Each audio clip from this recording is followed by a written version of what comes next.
All right, well, hello everybody and welcome to Rotary. You are Rotarians of Action, and we've got another outstanding program today. We're going to learn about life support services on I-90, a very important topic. But before we get started, we do have some business to attend to. We'll get started with our greeter, Teresa Atkinson. Teresa. Hi, everybody. Hope everybody's enjoying December and getting as much as you can out of it. Thanks for letting me be your greeter today. All right, thank you so much, Teresa. Next, we've got Linda Kaminsky to introduce our music. Linda. Thank you. So some of you may remember that last spring, our choral faculty member, Stephen Slusher, produced a virtual choral presentation. And that was something he had to do in a hurry, because we went into spring quarter less than 2 weeks after the restrictions went into place in the state. And so that was the result of students learning their parts and then on their iPhones recording and doing the video to go with it. And then a technician put it all together, which was great because it engaged the choir. They had something to do, but it really wasn't a choral experience. It was really solo singing. And so over the summer, Stephen did a lot of research. And so we have another video, the result of fall quarter, but this one is even better because the students actually were able to sing with other people. So what we did was we have 7 practice rooms in Kendall Hall. And with the help of one of our students, Austin Pledger, who's really skilled at recordings and that kind of thing, he and Stephen wired each of our 7 practice rooms so that they became individual recording studios. And then the choir is actually 30 people. Both of our choirs, our select group, the cadences, and our chorus. And then there are some members of the Yakima Symphony Chorus who joined them for this performance. But they each went into one of the 7 rooms, and each student or singer could record not only their voice, but they could hear the other people in the other room and sing along with them. So it was really a choral experience. So we're very proud of that. And so I hope you enjoy it.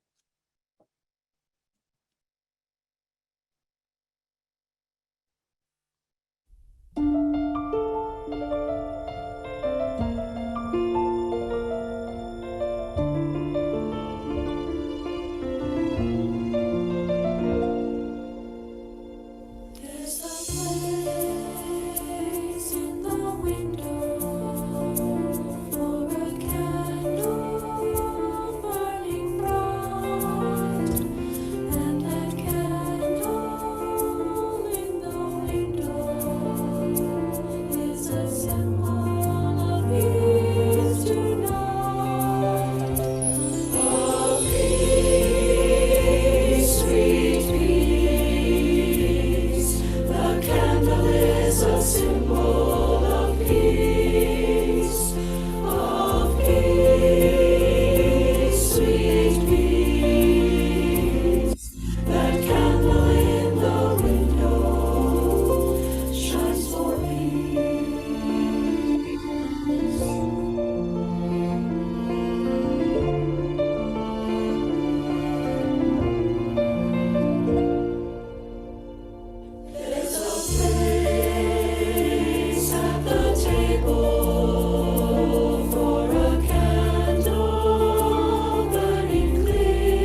Absolutely beautiful song. And it's so fun to see what they're able to do with technology. It's really remarkable, Linda. Thank you very much for sharing that today. And next up, we've got Amy Mabe with our invocation. Amy. Thank you, President Jennifer, fellow Rotarians, guests. Today we will be reminded of the dangers our community faces in the wintertime, driving over the river, through the woods, and the Cascade Mountains. I found a short traveler's prayer I'd like to share with you today. But before that, as our community and the world is ravaged with growing COVID-19 numbers, and our own medical center is running short on employees who are not able to work due to the virus, I add that in the midst of this highly technological and often impersonal age, let us not forget that nursing is fundamentally about being with people in need.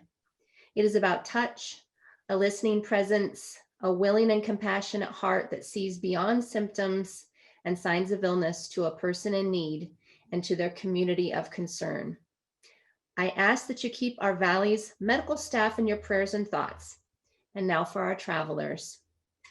O Heavenly Creator, whose glory fills the world and whose presence we find wherever we go, preserve those who travel, surround them with your loving care, protect them from every danger, and bring them in safety to their journey's end.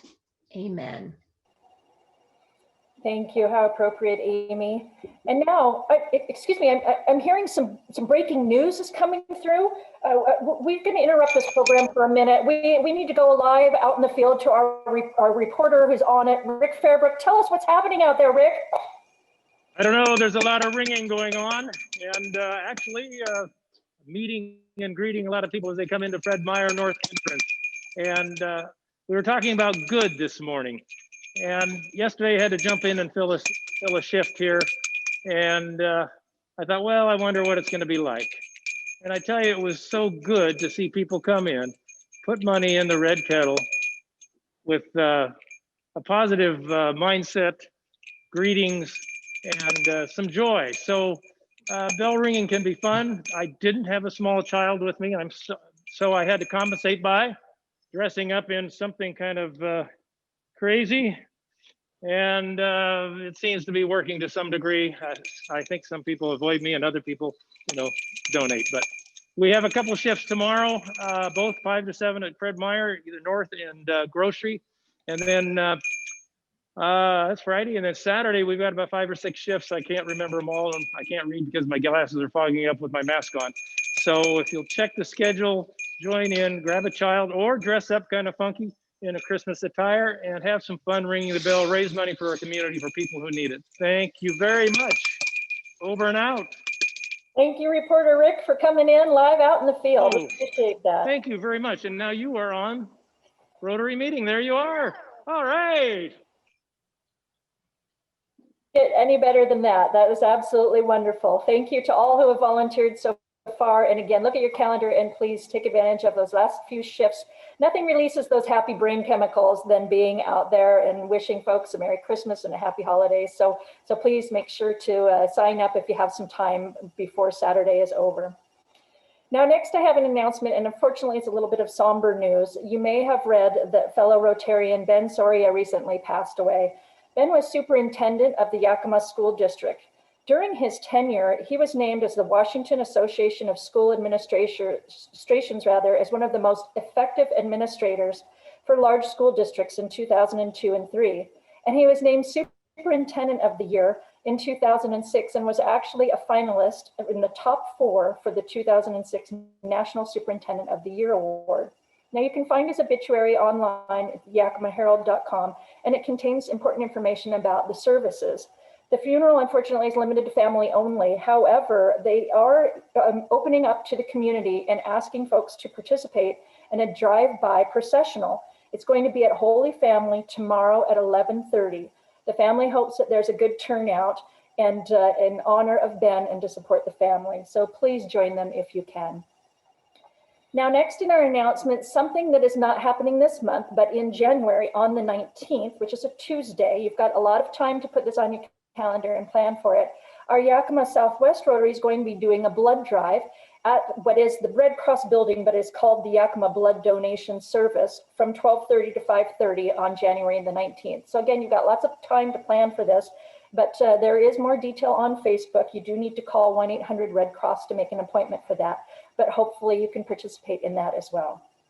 So next, with another announcement, and another breaking news announcement, I should say, is Gail Weaver to talk about our Christmas drive-through program next Thursday. Gail.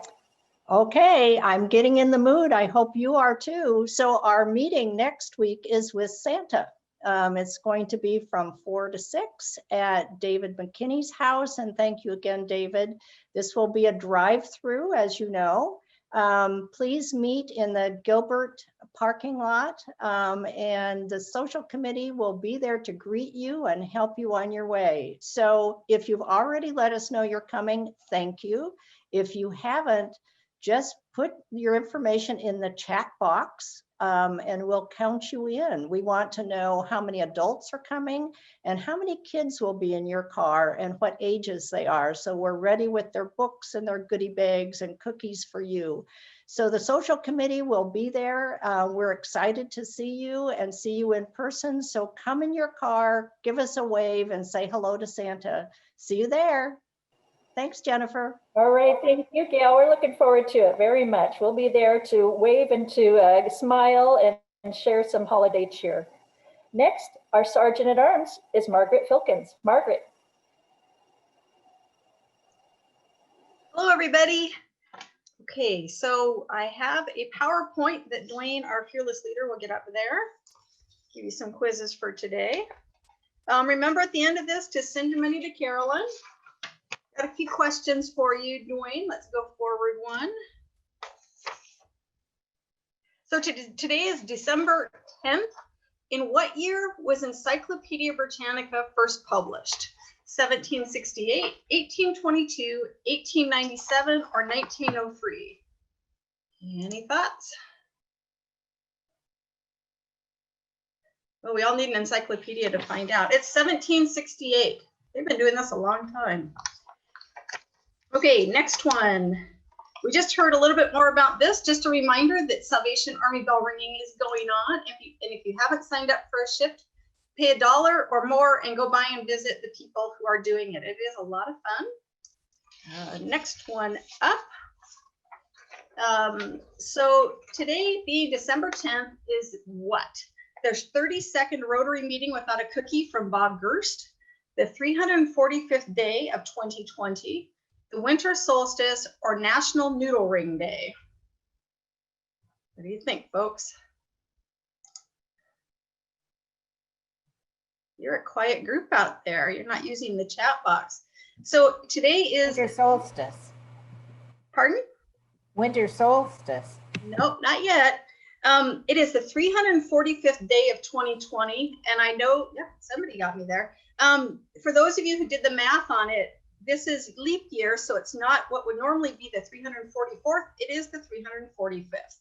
Now, as far as National Noodle Ring Day, that's tomorrow. So you have plenty of time to go out and buy some SpaghettiOs and celebrate that tomorrow.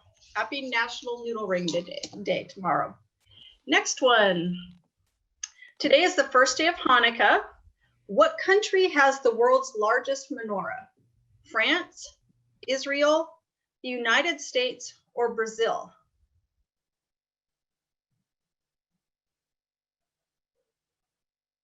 Daryl, US. Okay, Daryl. Nope. It's actually the United States, and two of them in New York City compete for this title. They're two different types of menorahs, so it depends on how you measure it. The largest permanent menorah is actually in, and it wasn't listed here, the permanent one that is not constructed each year is in Indonesia, of all places. Next up, in what year, on December 10th, did France adopt the meter as its official unit of length? 1749, 1799, 1849, or 1899?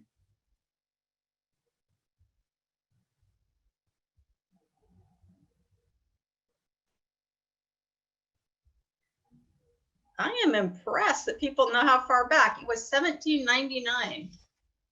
That's a long time ago. All right, next one up.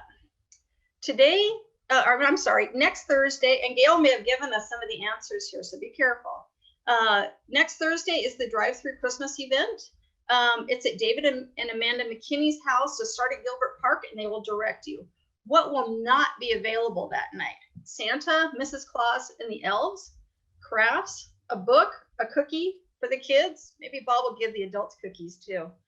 Rotary rosters, Rotary wine to purchase, a place to drop off an unwrapped gift for a needy child, or F, it's a Rotary event. This will all be available. Everybody should get this one right. Yeah, F, everything is going to be there. That's it. That's all I have. Have a great rest of the meeting, and remember to send your money to Carolyn. Excellent. Thank you, Margaret. Well done. And indeed, we're looking forward to the letter F and all of it being available next week. Now for our speaker introduction, Quinn Dallin. Quinn. Thank you, President Jennifer. I am excited to hear from Cheri Marusa. She has been honored as a remarkable woman in the state of Washington for her work as a woman who has gone above and beyond to serve her community. She was described as an unrelenting force who can tackle any challenge.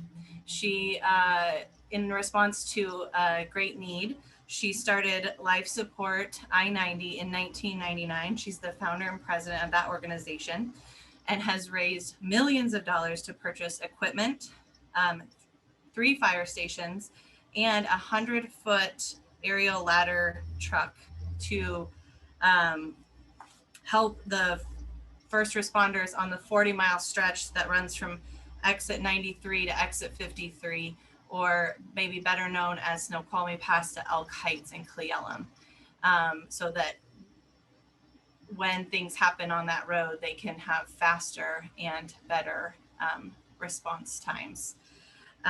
She is, not only is she saving lives with that work, she is busy as a Rotarian. She's a former Junior Achievement Board member, and she's on the board of the Roslyn Downtown Association, and actually worked to get a grant to renovate the building that now houses Heritage Distilling in Roslyn. So she is a busy woman, and I am excited to hear more from her.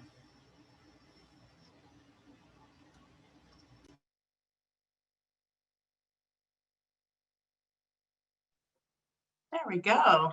Hello, fellow Rotarians from beautiful Upper Kititas County. And I'm on that road a lot down to the Yakima Valley as well. So thank you for having me here today so I can share with you about my passion for Life Support I-90. And I do have a slideshow elf today. And Life Support this year was planning to celebrate our 20th anniversary. I founded Life Support in August of 1999, and we actually became a formal 501c3 nonprofit in January of 2020. So next year, we're just going to double the fun in 2021 and make great things happen.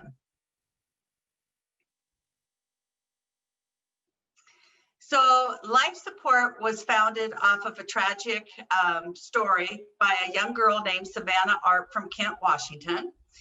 I got a call from one of our fire chiefs and said, Cheri, we need help. It's really bad. It's really bad. And when I went up to rendezvous with them, Savannah had passed away while their parents were camping up by Cabin Creek. And there was so much grief with the parents, they just kept saying, why? We called 911. And when I transitioned Savannah and wrapped her in the sheets and was trying to be supportive to the parents, my words came back to haunt me because I said, we're very sorry, but it's just the way it is. And we just don't know what else we can say, right? And that night and for the next few weeks, it was like a spiritual awakening of why. Has anybody asked why these things keep happening in our community? And so I met with the fire chiefs, and it was eerie to learn what what was going on in our community. And being born and raised here, I had no clue. And in the year 2020, when you don't have a Jaws of Life or Lifepaks and all this some fundamental rescue equipment, it's because 80% of our land isn't a tax base for us to draw that revenue from, and we don't have any major companies or businesses that pay into a tax base. So it's a lot of rural communities with the impact of I-90 and 800 square beautiful miles with 80% of that in recreational lands. So I got to know the family, and 5 years later, on our 5th anniversary for life support, Savannah's parents moved back to Chicago after her passing to be close to all of their family and friends. And 5 years later, they flew back and we honored them at the life support dinner auction so that those parents could know that that little girl is saving many lives, and she's saving many lives today. And we do our events outside, and the day that we honored her parents for Savannah being a big part of our hearts and the founding of life support, a double rainbow appeared. And I look at that double rainbow and that story every year when we have our life support event, because that was just a big moment of how life support formed through a tragedy, but the outcome is giving hope to many, many people through this little girl. So everybody knows that there's 4 seasons of fun in the Upper Kititas County area, and you'll recognize from golfing to horseback riding to fly fishing to snowmobiling and just hiking.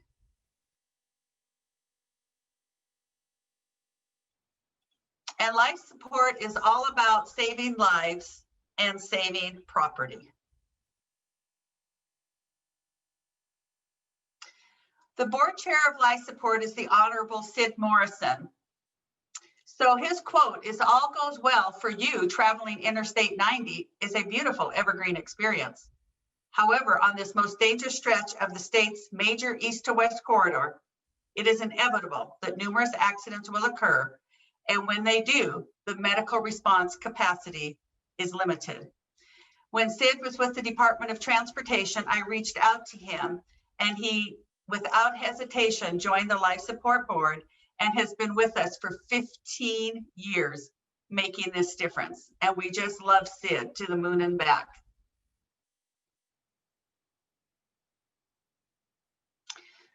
So you can read through this slide, but each year, 10 million travelers go through the I-90 corridor, and they have no idea that it's all volunteers who respond 24/7, and that those services are provided by a relatively small group of taxpayers in Upper Kititas County.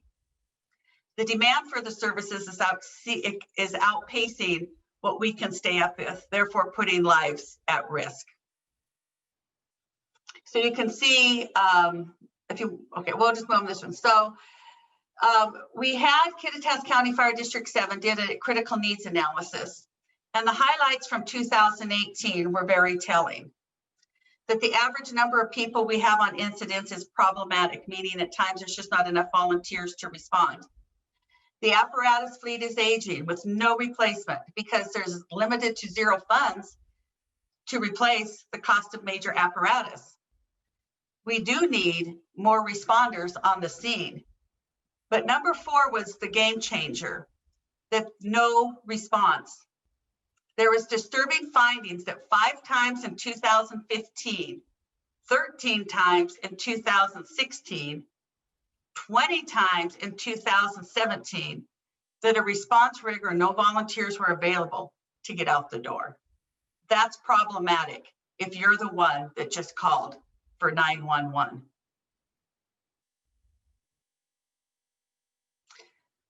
So life support asked, do you recreate or travel through these areas?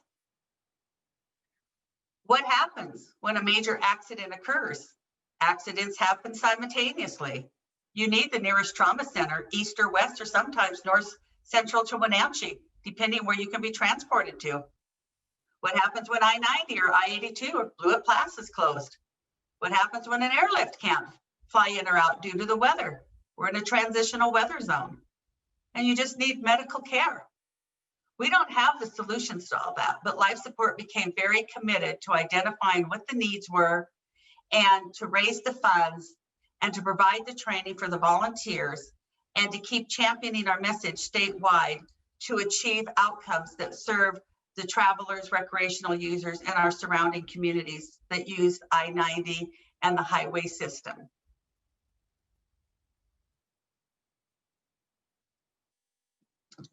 So as you can read, our life support's mission is to bridge the gap between the limited resources of the Upper County taxpayers and the urgent need for medical response funding. And it's really our goal that all travelers, from the many college students driving to the numerous schools to and from, you know, UW, CWU, UW, the truck drivers, as you know, are our main commercial life bloodline of even exports from the lower valley to get to the ports and people living here. We just wanted everyone to be assured that we are aware of the need, we're proactive in providing a solution, and we don't ask our volunteers to try to go out and fundraise for the very equipment and training that they need in order to provide the service. They're giving a lot of their time just by responding and staying current in their training. And we just know it's important for a well-equipped team of first responders, and we hold all of us a critical responsibility to support an EMS system in the biggest missing link of the state's corridor.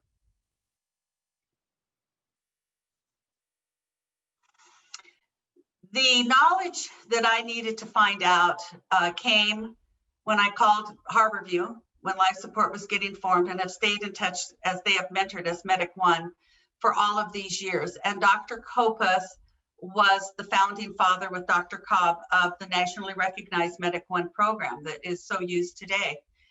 And we gave him an award for his guidance, for understanding the needs and giving us a pathway forward of finding the solutions.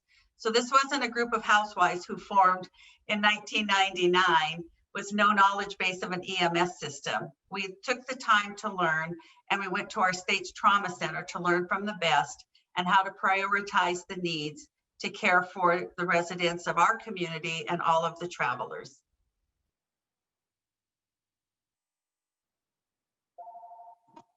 Sorry about that.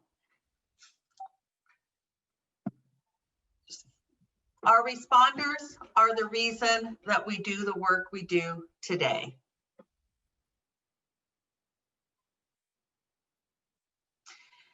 When we have fires up here, as you know, we have a lot of elk and wildlife, and I wanted to share this slide because little old Buttons the elk, after a major wildland fire, came along and was giving our volunteers his way of a high five and hug. So as you can see, we get a lot of fires in this region. You're very well of that, even just through the news channels, as well as in the lower counties. We get a lot of brush fires in Eastern Washington as a whole.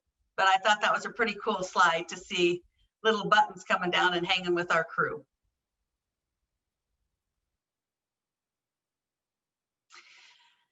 So there was no ladder truck in Upper Kititas County, and those are very expensive.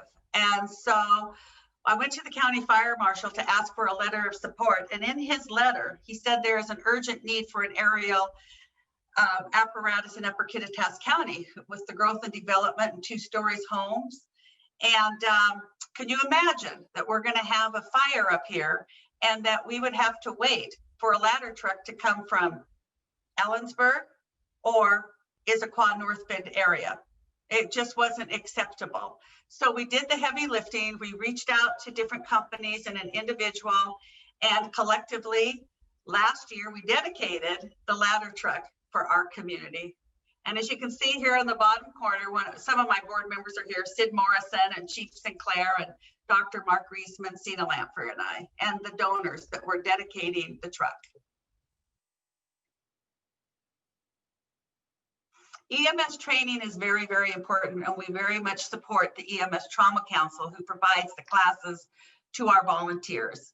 You have to be trained in the equipment that we purchase, and you have to be trained and ready to be able to deliver the patient care in their greatest time of need. Life Support has raised money for the Halmatro extrication equipment.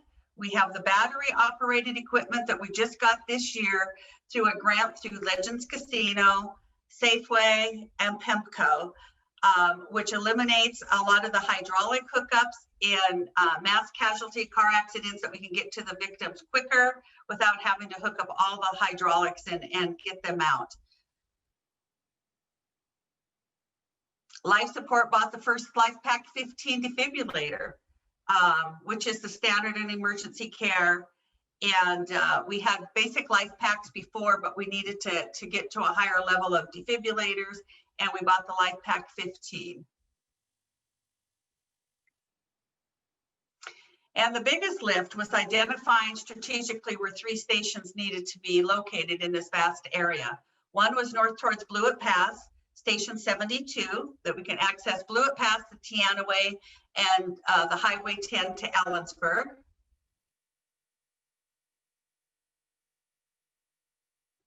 And this is the inside of one of the first 3 new stations. First station ever built towards Samolisac, towards Lake Cle Elum, a big wilderness recreation area. And the biggest station is along Golf Course Road, I-90, Station 73, to provide rapid response to the I-90 corridor. Life Support has bought 8 units, 4x4 and 2x4s. And we buy turnout gear for our firefighters. And we purchased winter rescue equipment.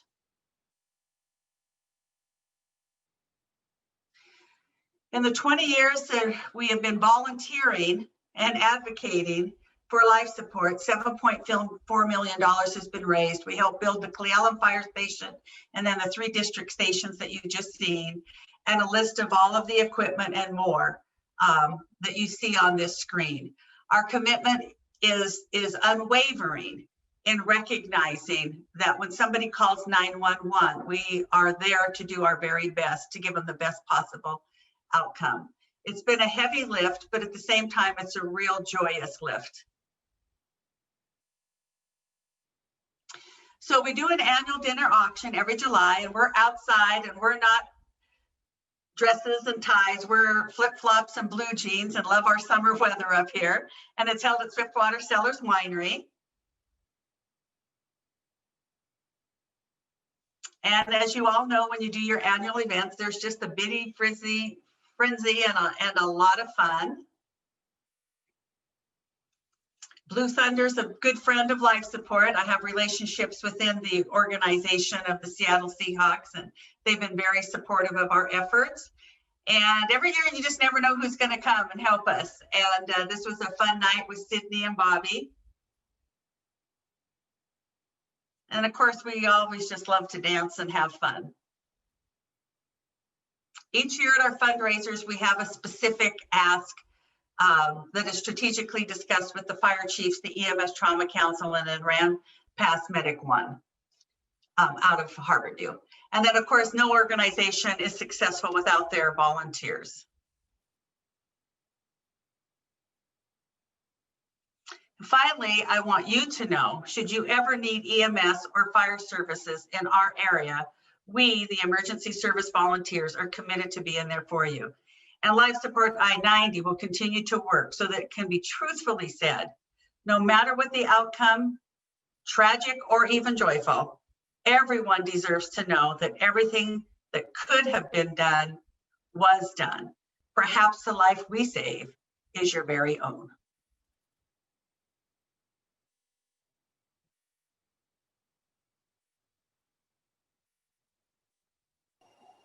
Wow, thank you so much, Thank Cheri, you for having me. Well, thank you for bringing that program to us. In honor of you speaking today, we will be making a donation to Yakima Rotary Charities in your name. But I would like to have an opportunity, since we've got time, to open up for questions, if any of our members have some specific questions that they'd like to ask. Just want to say that we had our rental property, and the garage was inflamed when they opened the door, and they had that fire out immediately. That's all volunteer people, and it was done so quickly. In fact, it's too bad it didn't burn the rest of it down. We hear that at times. We have to tear it down and haul off all the junk, but they do a wonderful job up here. They are quick. Thank you, Becky.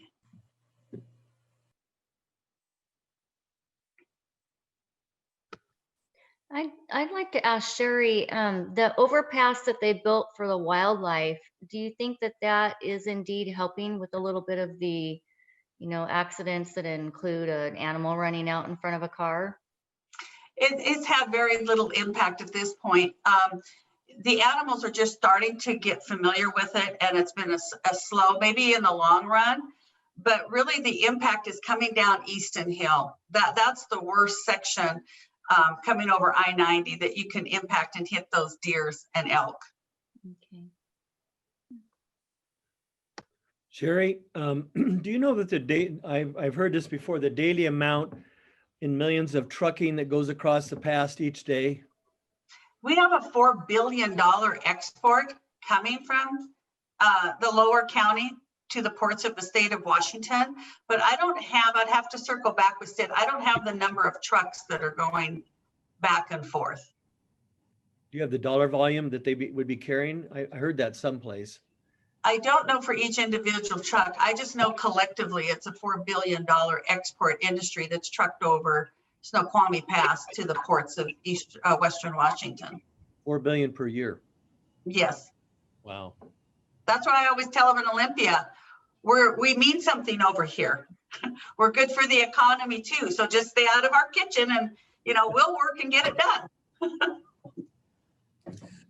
Cheri, I'm wondering that, there's a lot of building going on in Suncadia and around Elum. Will that increased tax base help you? Yes, and what the issue is when you saw the slide that there was no response or very limited response, it put us on the trajectory to get grants to fund our first 9 professionally based firefighters. So there's someone in that station ready to roll, augmented by all the volunteers. We had to run a levy this year just to keep those 9 firefighters for at least one more year until we figure out how to get to a full-time professionally Medic One paid fire district. So we're working with Ellensburg, and we're all talking about a regional fire authority to consider and bringing the districts together. So there's one Kititas County fire district, and the tax base at that point would be really instrumental. The issue is the growth at Suncadia and some of the surrounding areas that are building these homes. They're all for passing every freaking levy that ever wants to come up. It's like, good grief, that's new, right? But we don't need that because the locals here can't sustain paying more taxes. So there's really a transition of money coming in that can afford to pay the taxes.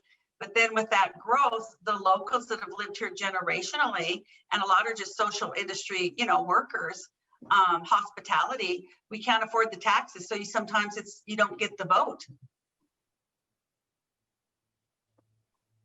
Cheri, thanks for all the work you've done over 20 plus years to facilitate emergency services in Kititas and the east side of Snoqualmie.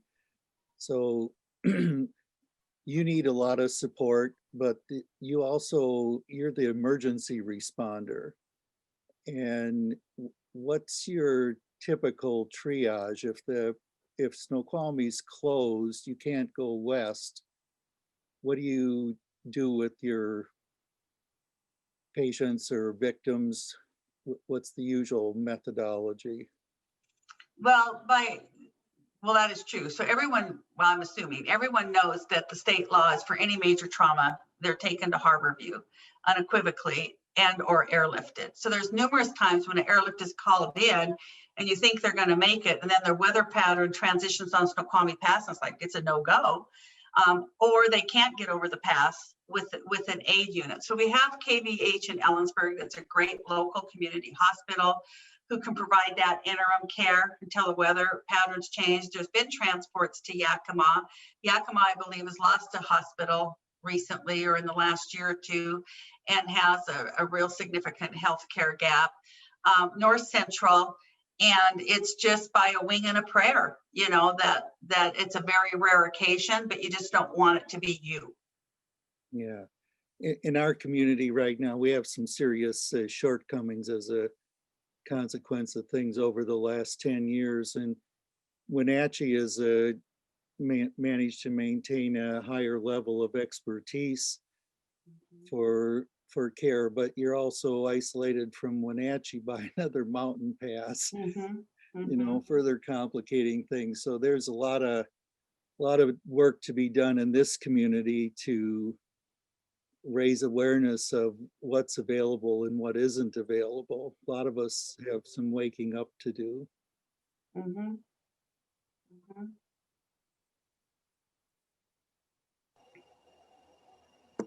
I have a question.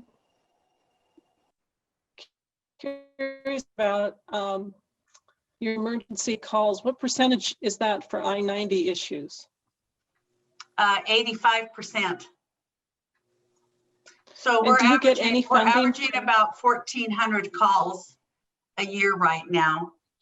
And most of them are all on I-90 or the recreational highways that go up north towards Blue Pass, Highway 10, and some of the roads. And no, we do not get any state compensation.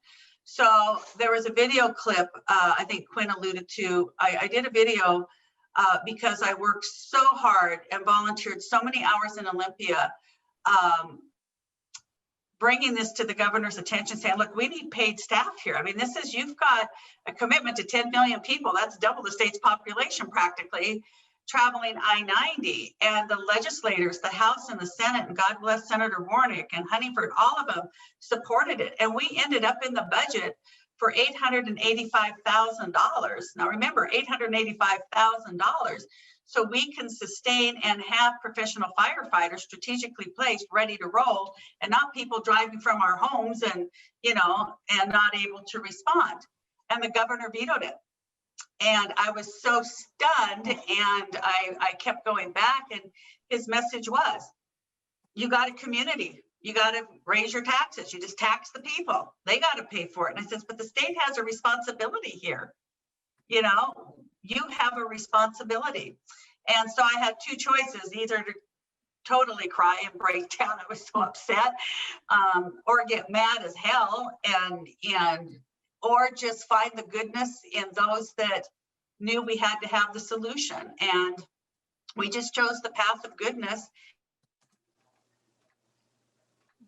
And we had firefighters, and we did pass a 1-year levy, and donors did step up to buy a ladder truck and Legends Casino and other grants to get us the Jaws of Life. We don't make this stuff up, and we're a very lean community. We're very proud of here. Our volunteers and all of our small districts are very proud of our community and are proud to volunteer, but they're just asking for the resources to be able to respond with. And we're really committed in seeing a build out of a regional system, because you're just not going to be able to fund an aid unit for every little department and everything else. You got to look at the bigger picture. Cheri, as we're nearing the end of our time, what can Rotarians do to help? I presume you've got a website. I know that you've got your fundraising event. I'm sure it's scheduled for next summer, but what can we do to help? Well, really, talk to anyone that you know that travels that interstate. You know, there's a speed limit for a reason. If Snoqualmie Pass is snowing, is it really necessary to go when those semi-tractor trailers are flying over there? Just be aware of your surroundings and make good choices in how you drive, and know that our Washington State Patrol and our law enforcement are out there right along with us. And yeah, Google life support. And if you have any companies or people that might want to be engaged, look at our family of donors and companies that supported it this year to achieve a rescue truck to go on I-90 that can be deployed quicker than a fire engine. And we always have our needs list out there and what our goals are. Excellent. Well, again, thank you very much for joining us today. I certainly learned a lot, and we will continue to look for ways to support you moving forward in the future. Thank you. Thank you, everybody. So next, we've got our Rotarians Going Places segment with Mike Hummel. Thank you, President Jennifer. I think I might have a slide. Maybe, there we go. I got two announcements. First one is obviously we've had our Rotary bell ringers out and we went and had some photos taken. So here's a couple of our bell ringers out having fun. Pictured on the slide here, I've got Dan Garcia, Jim Fitch, Tom Frula, Carolyn Flory, Sherry Bissell, Russ Mazzola, and Rick Fairbrook. And I think Rick wins for best costume of the day out of the photos. But yeah, we've got bell ringing going on for a few more days here. And as they mentioned earlier, sign up if you're able to help out with those last few slots. And then the other Rotarians going places I've got for you is our very own Nicole Franson recently announced she is expecting a baby girl to join little Aiden, and she is due in May of next year. So another little mini Rotarian will be running around real soon. Awesome. Thank you, Mike, for sharing that. That'll be another little Rotarian to attend next year's Christmas program. And remember, that's where we are next week. We're going to be driving through and seeing all of your happy, smiling faces. I can't wait. And then for 2 additional weeks, we're going to be on hiatus for our television program theme here we've got going on today. So we'll be wishing you a very happy Christmas Eve and also a very happy New Year's Eve for the following 2 weeks. So won't be zooming in for the next 3, but we'll look forward to seeing you after the new year on Zoom. So with that, we're officially adjourned. Have a great day, everybody.